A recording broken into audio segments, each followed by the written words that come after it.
नमस्कार, मैं हूं आपके साथ ज्योति कनौजिया। आइए नजर डालते हैं फटाफट खबरों की ओर। सुप्रीम कोर्ट ने झारखंड के पूर्व मुख्यमंत्री हेमंत सोरेन की याचिका पर सुनवाई से शुक्रवार को इनकार कर दिया। सुप्रीम कोर्ट ने सोरेन से पूछा कि आप हाई कोर्ट क्यों नहीं जाते। सोरेन की ओर से पेश वरिष्ठ अधिवक्ता कपिल सिब्बल ने कहा कि यह मामला एक मुख्यमंत्री से संबंधित है जिसे गिरफ्तार किया गया। इस पर सुप्रीम कोर्ट ने कहा कि अदालतें सभी के लिए खुली हैं और उच्च न्यायालय संवैधानिक अदालतें हैं, आपको हाई कोर्ट जाना चाहिए। क्या ऋतिक रोशन की सोलो हीरो के तौर पर साख बॉक्स ऑफिस पर लगातार घट रही है और क्या ऋतिक की पिछली ब्लॉकबस्टर फिल्म वॉर की कामयाबी फिल्म में टाइगर श्रॉफ की मौजूदगी की वजह से ही मुमकिन हो सकी? ये दो सवाल हिंदी फिल्म जगत की कारोबारी चर्चाओं में बीते दिन सबसे अहम रहे। वैसे तो 1 फरवरी को सबकी निगाहें केंद्र सरकार के अंतरिम बजट पर ही लगी हुई थी, लेकिन अपनी रिलीज के 8वें दिन फिल्म फाइटर कितना कारोबार करेगी और कितना करेगी, उससे फिल्म की घरेलू बॉक्स ऑफिस पर कमाई का आंकड़ा 150 करोड़ रुपए के पार जाएगा या नहीं, इस पर भी पूरे दिन लोगों का ध्यान लगा रहा। झारखंड मुक्ति मोर्चा के विधायक दल के नेता चंपई सोरेन शुक्रवार को झारखंड के मुख्यमंत्री पद की शपथ लेंगे। कांग्रेस पार्टी के आलमगीर आलम और राजद के सत्यानंद भोक्ता भी राज्य कैबिनेट मंत्री के रूप में शपथ लेंगे। अधिकारियों ने बताया कि शपथ ग्रहण समारोह आज दोपहर 12:12 से राजभवन के दरबार हॉल में होगा। चंपई सोरेन को राज्यपाल सीपी राधाकृष्णन ने गुरुवार को मुख्यमंत्री मनोनीत किया था। इससे पहले चंपई सोरेन ने शिबू सोरेन से मुलाकात की। इसके बाद चंपई ने कहा कि गुरुजी हमारे आदर्श है। शपथ लेने से पहले हम गुरुजी और माता जी से आशीर्वाद लेने आए थे। मालदीव से भारतीय सैनिकों की वापसी को लेकर भारत और मालदीव के बीच दूसरे कोर ग्रुप की बैठक आज दिल्ली में होगी। कोर ग्रुप की पहली बैठक मालदीव की राजधानी माले में 14 जनवरी को हुई थी। माले में हुई बैठक में भारत और मालदीव के बीच भारतीय सैनिकों की वापसी की प्रक्रिया में तेजी लाने पर सहमति बनी थी। मालदीव के विदेश मामलों के मंत्रालय में हुई पहली कोर ग्रुप की बैठक में दोनों देशों के द्विपक्षीय सहयोग की भी समीक्षा की गई। कोर ग्रुप की पहली बैठक में आपसी हित के मुद्दों, विकास संबंधी सहयोग पर विस्तार से बातचीत हुई थी। दिल्ली एनसीआर में रुक रुक कर बारिश हो रही है। कल दोपहर से शुरू हुआ बारिश का सिलसिला कुछ देर थमता है और फिर कहीं बूंदाबांदी तो कहीं झमाझम शुरू हो जाती है। मौसम विभाग ने कल ही आज की बारिश के लिए येलो अलर्ट जारी किया था। बारिश के बीच बिजली चमक रही और बादलों की गड़गड़ाहट भी सुनाई दे रही। मौसम ने ठिठुरन पैदा कर दी है। बारिश के बाद कोहरा गायब हो गया है। ज्ञानवापी परिसर में व्यास जी के तहखाने में दर्शन पूजन आरंभ होने के बाद संत समाज के साथ ही काशी विद्युत परिषद के पदाधिकारियों ने भी पूजन किया।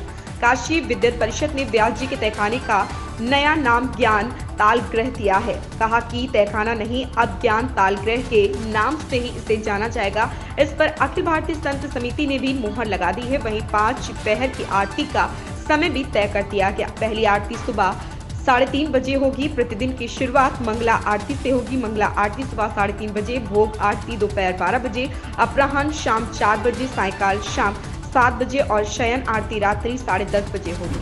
दिल्ली के मुख्यमंत्री अरविंद केजरीवाल आज भी ईडी के सामने पेश नहीं होंगे। ईडी के समन को गैरकानूनी बताते हुए आम आदमी पार्टी ने कहा कि यह सीएम केजरीवाल को गिरफ्तार करने की कोशिश है, हम वैध समन का पालन करेंगे।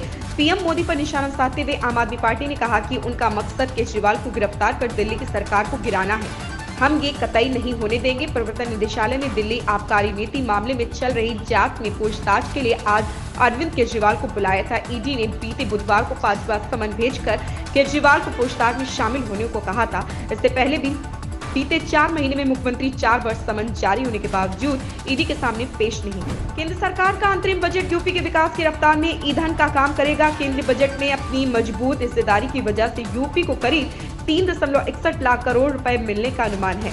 इसमें केंद्रीय करों में हिस्सेदारी, केंद्र प्रायोजित योजनाओं में हिस्सेदारी, वित्त आयोग और special assistance for status scheme के तहत मिलने वाली राशि शामिल है। आगामी वित्त वर्ष में केंद्रीय करों में यूपी की हिस्सेदारी करीब 17.4% होगी। केंद्र प्रायोजित योजनाओं के लिए पिछले वर्ष यूपी को 84,199 करोड़ रुपए देने का ऐलान किया गया था। इस वर्ष इससे करीब 8500 करोड़ रुपए और ज्यादा मिलने का अनुमान है। ज्ञानवापी परिसर के व्यास जी के तहखाने में पूजा का अधिकार हिंदू पक्ष को मिलने के बाद पहले जुमे की नमाज को लेकर शुक्रवार को सुबह से पुलिस अलर्ट मोड पे है। पुलिस अधिकारियों के निर्देशन पर सभी पुलिसकर्मी सतर्क हैं। अधिकारी भी सुबह से गश्त कर रहे।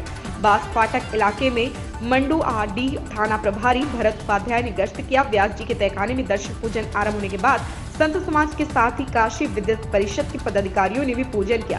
काशी विद्युत परिषद ने व्यास जी के तहखाने को नया नाम ज्ञान तालग्रह दिया। प्रदेश में समान नागरिक संहिता लागू करने के लिए गठित विशेषज्ञ समिति ने अपनी मसौदा रिपोर्ट सीएम पुष्कर सिंह धामी को सौंपी। कल कैबिनेट बैठक में यूसीसी ड्राफ्ट रिपोर्ट को मंजूरी मिलने के बाद इसे 6 फरवरी को विधानसभा में पेश किए जाने की उम्मीद है। ड्राफ्ट रिपोर्ट सौंपने के लिए विशेषज्ञ समिति की अध्यक्ष जस्टिस रंजना प्रकाश देसाई और उनकी टीम मुख्यमंत्री आवास स्थित मुख्य सेवक सदन पहुंची, जहां उन्होंने सीएम धामी को रिपोर्ट सौंपी। इस दौरान मुख्यमंत्री पुष्कर सिंह धामी ने कहा, लंबे समय से हमें इस ड्राफ्ट का इंतजार था, आज हमें ड्राफ्ट मिल गया है। इन खबरों में बस इतना ही। बने रहें हमारे साथ।